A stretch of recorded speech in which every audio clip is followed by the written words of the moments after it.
Hey, here we go. Happy Thursday. Thursday children's story. It's the week before winter break, so you guys probably all know what I'm gonna read. No, you don't. Corduroy's Christmas surprise. Surprise.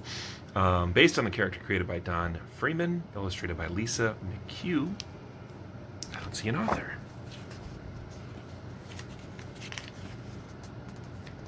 Nope, don't have one listed. Okay, so put those information into the description. And here we go.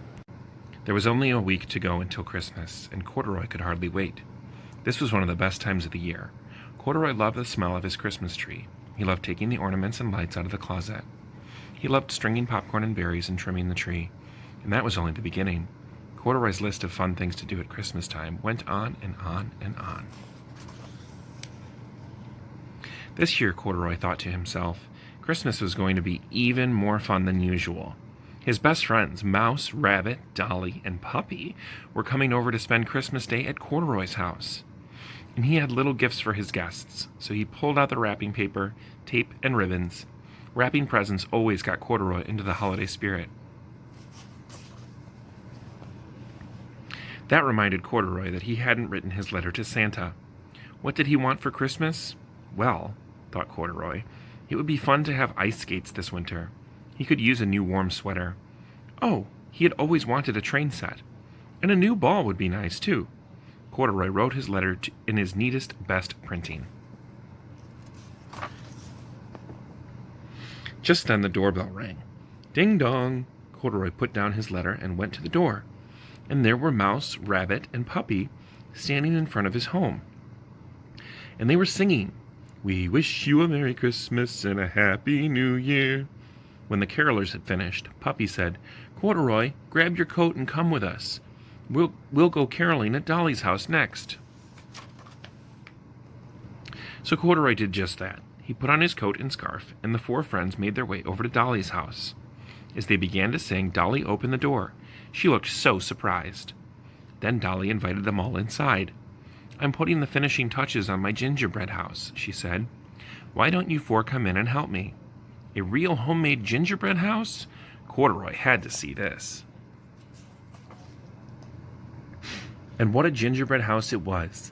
It had lots of windows, a fancy front door, and a chimney. Corduroy could hardly believe his eyes. "This is one of the best things about Christmas," said Dolly. "Don't forget Christmas trees," said Corduroy. "And Christmas carols," said Rabbit. "And Christmas candy," said Puppy as he grabbed some candy.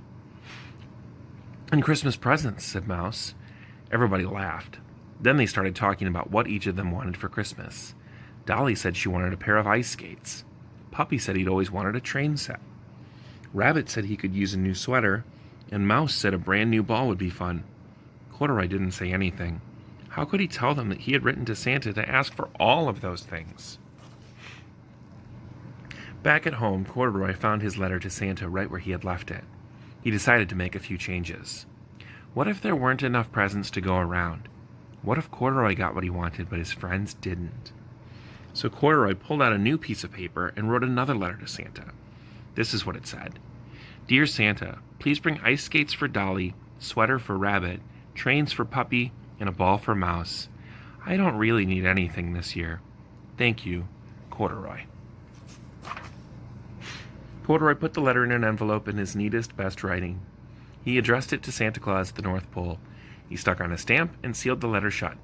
Then Corduroy pulled on his coat and scarf in his boots. He walked outside to the mailbox and dropped the letter inside. He hoped Santa would get it before Christmas. A few days later, it was Christmas Eve.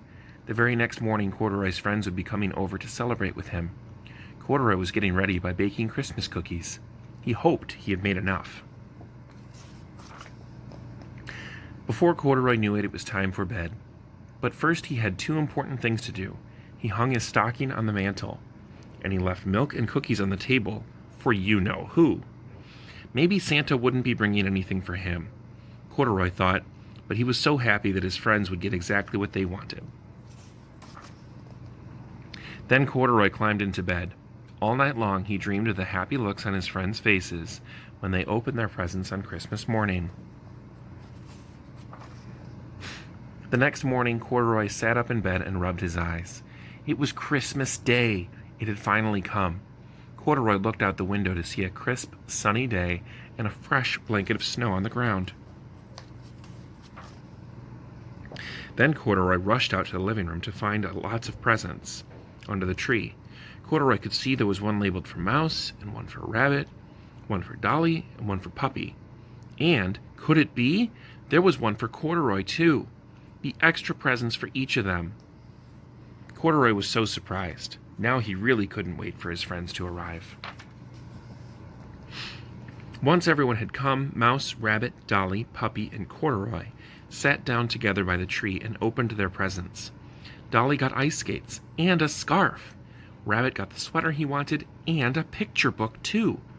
Puppy got the train set of his dreams and a new hat. Mouse got a ball and some warm winter boots. And Corduroy got ice skates and a sweater. How in the world did Santa know what he wanted? But really, Corduroy thought to himself, the best Christmas gift of all was that he was surrounded by his friends on Christmas Day, and they were so happy. That made Corduroy happy, too. He would have to write one more letter to Santa to say thank you for the best Christmas ever. The end. As always, take care of yourself and one another, stay safe, wash your hands, wear a mask. From my household to yours, we love you, and Merry Christmas.